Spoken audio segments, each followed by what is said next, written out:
सूरतें हैं बहुत मगर तुमसे मैं क्या कहूँ।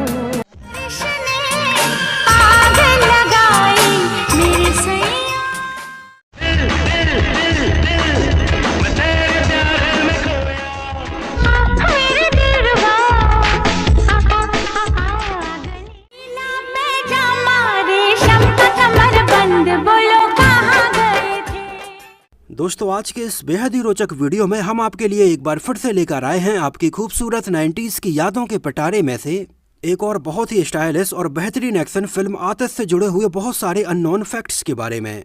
90 के दशक में आई film Aatish feel the fire एक बेहतरीन एक्शन फिल्म रही, जिसमें हमें बाबा और नवाब यानी कि संजय दत्त और आदित्य पांचोली की बेहतरीन दोस्ती देखने के लिए मिली।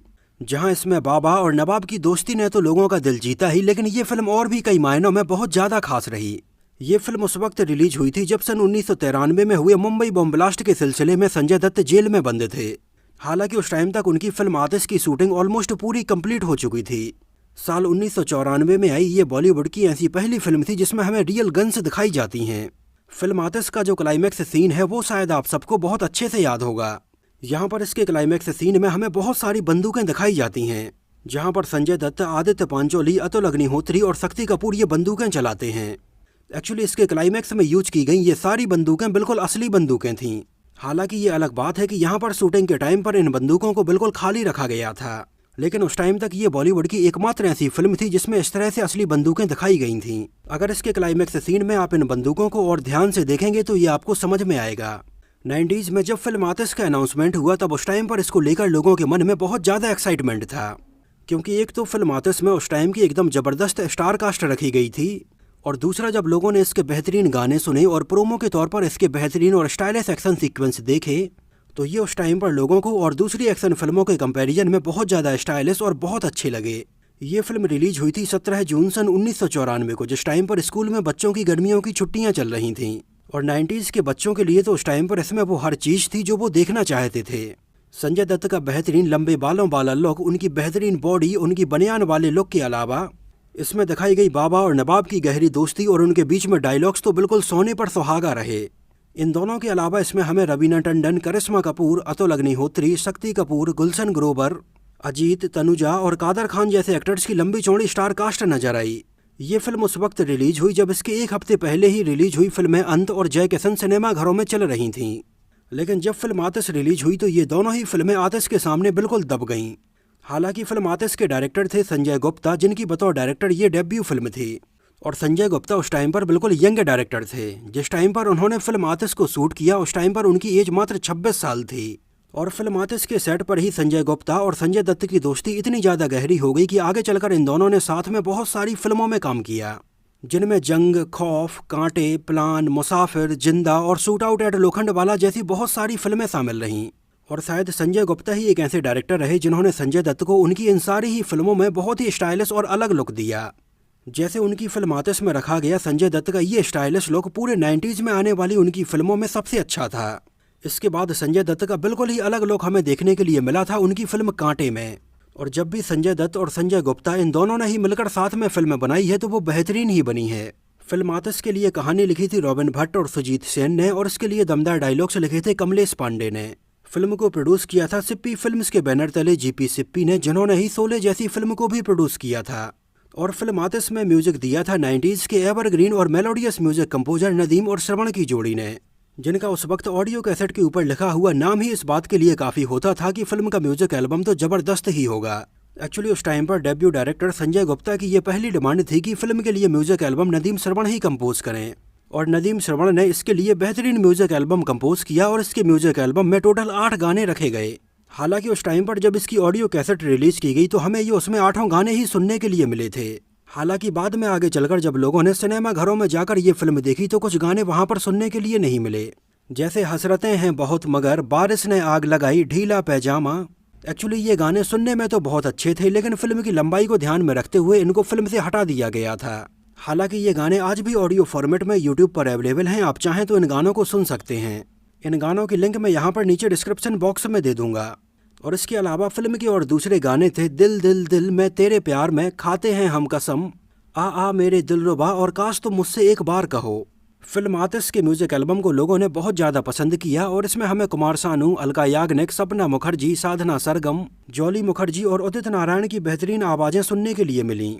इसके अलावा फिल्म का एक गाना पहले या मुस्तफ़ा के नाम से रिलीज किया गया था और इस गाने को पहले ऐसे ही रिलीज किया गया था, लेकिन उस टाइम पर बहुत सारे मुस्लिम समुदायों ने इसके ऊपर अपनी आपत्ति प्रकट की। इस वजह से उस टाइम पर फिल्म के मेकर्स ने या मुस्तफ़ा गाने की जगह पर या दिलरुबा यूज किया था और इस गाने को अगर आप अब सुनेंगे तो उसमें या दिलरुबा ही आपको सुनाई देगा। हालांकि इस गाने में अगर एक्टर्स की आप लिपसिंग देखेंगे तो उसमें वो हमें या मुस्तफ़ा बोलते हुए ही नजर आ रहे हैं। अब बात करें अगर फिल्म के बजट और बॉक्स ऑफिस कलेक्शन के बारे में, तो फिल्म का बजट रखा गया था लगभग 4 करोड़ रुपए और उस टाइम पर इंडिया में इसने कलेक्शन किया था लगभग 6 करोड़ 42 लाख रुपए और वर्ल्ड वाइड में इसने कलेक्शन किया था लगभग 12 करोड़ 26 लाख रुपए। और film Aatish feel the fire उस टाइम की एक हिट फिल्म साबित हुई थी।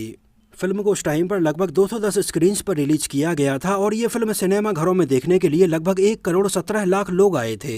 हालांकि ये फिल्म उस टाइम पर और ज़्यादा अच्छा कलेक्शन कर सकती थी, लेकिन संजय दत्त उस टाइम पर जेल में बंद थे। इस वजह से संजय दत्त की उस टाइम पर बहुत ज़्यादा नेगेटिव इमेज लोगों के दिलों में बनी हुई थी। लेकिन इसके बावजूद भी फिल्म आतिश एक हिट फिल्म रही और ये अपने आप में एक बहुत बड़ी बात थी। और सन 1994 में ये बॉक्स ऑफिस पर पैसे कमाने के मामले में 10वें नंबर पर रही थी। 1994 में पहले नंबर पर फिल्म थी हम आपके हैं कौन, दूसरे नंबर पर थी मोहरा, तीसरे नंबर पर थी क्रांतिवीर, चौथे नंबर पर थी राजा बाबू और 5वें नंबर पर थी मैं खिलाड़ी तू अनाड़ी। 1994 में ही संजय दत्त की फिल्म आतिश के अलावा अमानत, इंसाफ अपने लहू से और जमाने से क्या डरना जैसी फिल्में रिलीज हुई थीं। हालांकि इस साल रिलीज हुई संजय दत्त की इन सारी ही फिल्मों में से उनकी फिल्म आतिश ने काफ़ी अच्छी कमाई की थी। फिल्म को IMDb पर भी 5.9 आउट ऑफ 10 रेटिंग मिली हुई है। फिल्म आतिश में संजय दत्त के लंबे बालों वाला लुक बहुत ज़्यादा पॉपुलर रहा था। उस टाइम पर संजय दत्त को देखकर बहुत सारे लोग ऐसे लंबे बाल रखने लगे थे, लेकिन आज के टाइम पर बालों का झड़ना एक बहुत बड़ी समस्या बनी हुई है और आज के टाइम पर हमारे बाल झड़ने का एक बहुत बड़ा रीजन है कि बालों में डैंड्रफ हो जाना। तो इसी चीज़ के सॉल्यूशन के लिए मैं आपको बताने वाला हूँ मैन मैटर्स के DHT ब्लॉकिंग शैम्पू और एंटी डैंड्रफ शैम्पू के बारे में। आपको शायद पता ही होगा कि हमारे शरीर में DHT का लेवल बढ़ने की वजह से बाल झड़ने लगते हैं। तो मैन मैटर्स का ये जो शैम्पू है ये DHT को ब्लॉक करता है और हमारे बालों को झड़ने से रोकता है। इसके अलावा ये हमारे बालों को मजबूत बनाता है और सॉफ्ट, सिल्की और शाइनी बनाता है। मैन मैटर्स एक ऐसा ब्रांड है जहाँ पर आपको मेंस से रिलेटेड सारे सॉल्यूशन मिल जाएंगे। इसके अलावा अगर आपके बालों में खुजली होती है, आप डैंड्रफ से परेशान हैं, तो मैन मैटर्स के DHT ब्लॉकिंग शैम्पू के अलावा ये एंटी डैंड्रफ शैम्पू भी है। इसमें कीटोकोनाजोल भी है जो कि डैंड्रफ हटाने के लिए बिल्कुल परफेक्ट सॉल्यूशन है। मैन मैटर्स इंडिया का पहला डिजिटल हेल्थ क्लिनिक है और ये अपने आप में बहुत ज़्यादा यूनिक है। यहाँ पर आपको मेंस से रिलेटेड सारे प्रोडक्ट मिल जाएंगे, जैसे बालों के लिए, स्किन के लिए, वेट के लिए, सेक्सुअल वेलनेस के लिए, वेट को कम या ज़्यादा करने के लिए, ऐसी और भी बहुत सारी चीज़ों का सॉल्यूशन है मैन मैटर्स के पास।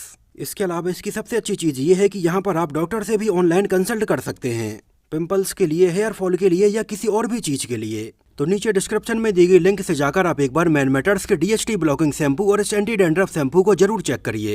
Actually film Aatish feel the fire एक रीमेक फिल्म थी सन 1986 में आई एक Hong Kong based action film a better tomorrow की, जहां पर फिल्म आतिश की एक बेसिक कहानी यहीं से ली गई थी और इसके बहुत सारे सीन तो एज इट इज कॉपी किए गए थे। इसके अलावा फिल्म आतिश की कहानी में सन 1975 में आई अमिताभ बच्चन की एक ब्लॉकबस्टर फिल्म दीवार की कहानी भी इंक्लूड की गई थी, जहां पर संजय दत्त का किरदार काफ़ी हद तक फिल्म दीवार में अमिताभ बच्चन के किरदार के जैसा ही था और उनके भाई अतुल अग्निहोत्री का किरदार फिल्म दीवार में शशि कपूर के जैसा था। तो बेसिकली फिल्म आतिश की जो कहानी है और इसके जो कैरेक्टर्स हैं वो फिल्म दीवार से और अ बेटर टुमारो से मिलाकर बनाई गई थी, जहां पर हमें दो भाइयों के बीच में टकराव देखने के लिए मिला, जहां एक भाई क्रिमिनल होता है और एक भाई पुलिस में होता है। आतिश में इन दोनों भाइयों के बीच का और उनकी माँ का ये प्लॉट फिल्म दीवार के जैसा ही रखा गया था, लेकिन इसके अलावा हमें इसमें बाबा और नवाब की बहुत गहरी दोस्ती भी दिखाई जाती है, जिसकी वजह से ये फिल्म थोड़ी अलग हो गई और ये लोगों को बहुत ज़्यादा पसंद आई थी। एक्चुअली संजय गुप्ता ने अपने कैरियर में जितनी भी फिल्में बनाई वो बेशक अच्छी थीं, लेकिन ये सारी की सारी फिल्में हॉलीवुड फिल्मों का रीमेक थीं। उनकी फिल्म कांटे, खौफ, प्लान, मुसाफिर, जिंदा, यहाँ तक कि उनकी फिल्म काबिल भी हॉलीवुड फिल्म से ही इंस्पायर्ड थी। फिल्म आतिश में बाबा के किरदार के लिए संजय दत्त ही उनकी पहली पसंद थे और इसके लिए उन्होंने सबसे पहले संजय दत्त को ही अप्रोच किया। संजय दत्त ने ये कहानी सुनी, इस किरदार के बारे में सुना और ये उन्हें काफ़ी पसंद आया और वो इसमें तुरंत काम करने के लिए तैयार हो गए। Actually director Sanjay Gupta film Aatish को डायरेक्ट करने के पहले सिप्पी फिल्म्स के बैनर तले एडिटर के तौर पर काम किया करते थे और सन 1990 में जिस टाइम पर डायरेक्टर राज सिप्पी संजय दत्त के साथ में फिल्म थानेदार बना रहे थे, तो फिल्म थानेदार के सेट पर ही पहली बार संजय गुप्ता संजय दत्त से मिले थे और तभी से संजय गुप्ता ने ये सोच लिया था कि वो बतौर डायरेक्टर जब भी अपनी पहली फिल्म बनाएंगे तो उसमें संजय दत्त को ही साइन करेंगे। लेकिन फिल्म आतिश में संजय दत्त के किरदार के अलावा आदित्य पांचोली वाले रोल के लिए पहले सुनील शेट्टी, सनी देओल, यहाँ तक कि शाहरुख खान और सलमान खान का नाम तक सामने आया, लेकिन इनमें से किसी से बात नहीं बन पाई और बाद में फाइनली इसमें नवाब के किरदार के लिए संजय दत्त के साथ में आदित्य पांचोली को साइन किया गया। एक्चुअली उस टाइम पर सनी देओल अपनी फिल्म इम्तिहान में बिजी थे, सुनील शेट्टी भी अपनी और दूसरी फिल्मों में बिजी थे। शाहरुख खान इसके पहले सिप्पी फिल्म्स में राजू बन गया जेंटलमैन में काम कर चुके थे और वो आतिश जैसी मल्टी स्टारर में काम करना नहीं चाहते थे। और सलमान खान भी इसके पहले सिप्पी फिल्म्स के साथ में पत्थर के फूल में काम कर चुके थे, लेकिन फिल्म पत्थर के फूल उस टाइम पर बॉक्स ऑफिस पर कुछ खास कमाल नहीं दिखा पाई थी।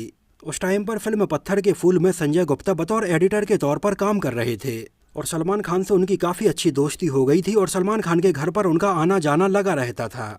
और उस टाइम पर सलमान खान को ये लग रहा था कि संजय गुप्ता अपनी फिल्म में सलमान खान को लीड एक्टर के तौर पर साइन करेंगे, लेकिन इसमें एक तो संजय गुप्ता लीड एक्टर के तौर पर संजय दत्त के अलावा किसी और को साइन करना ही नहीं चाहते थे।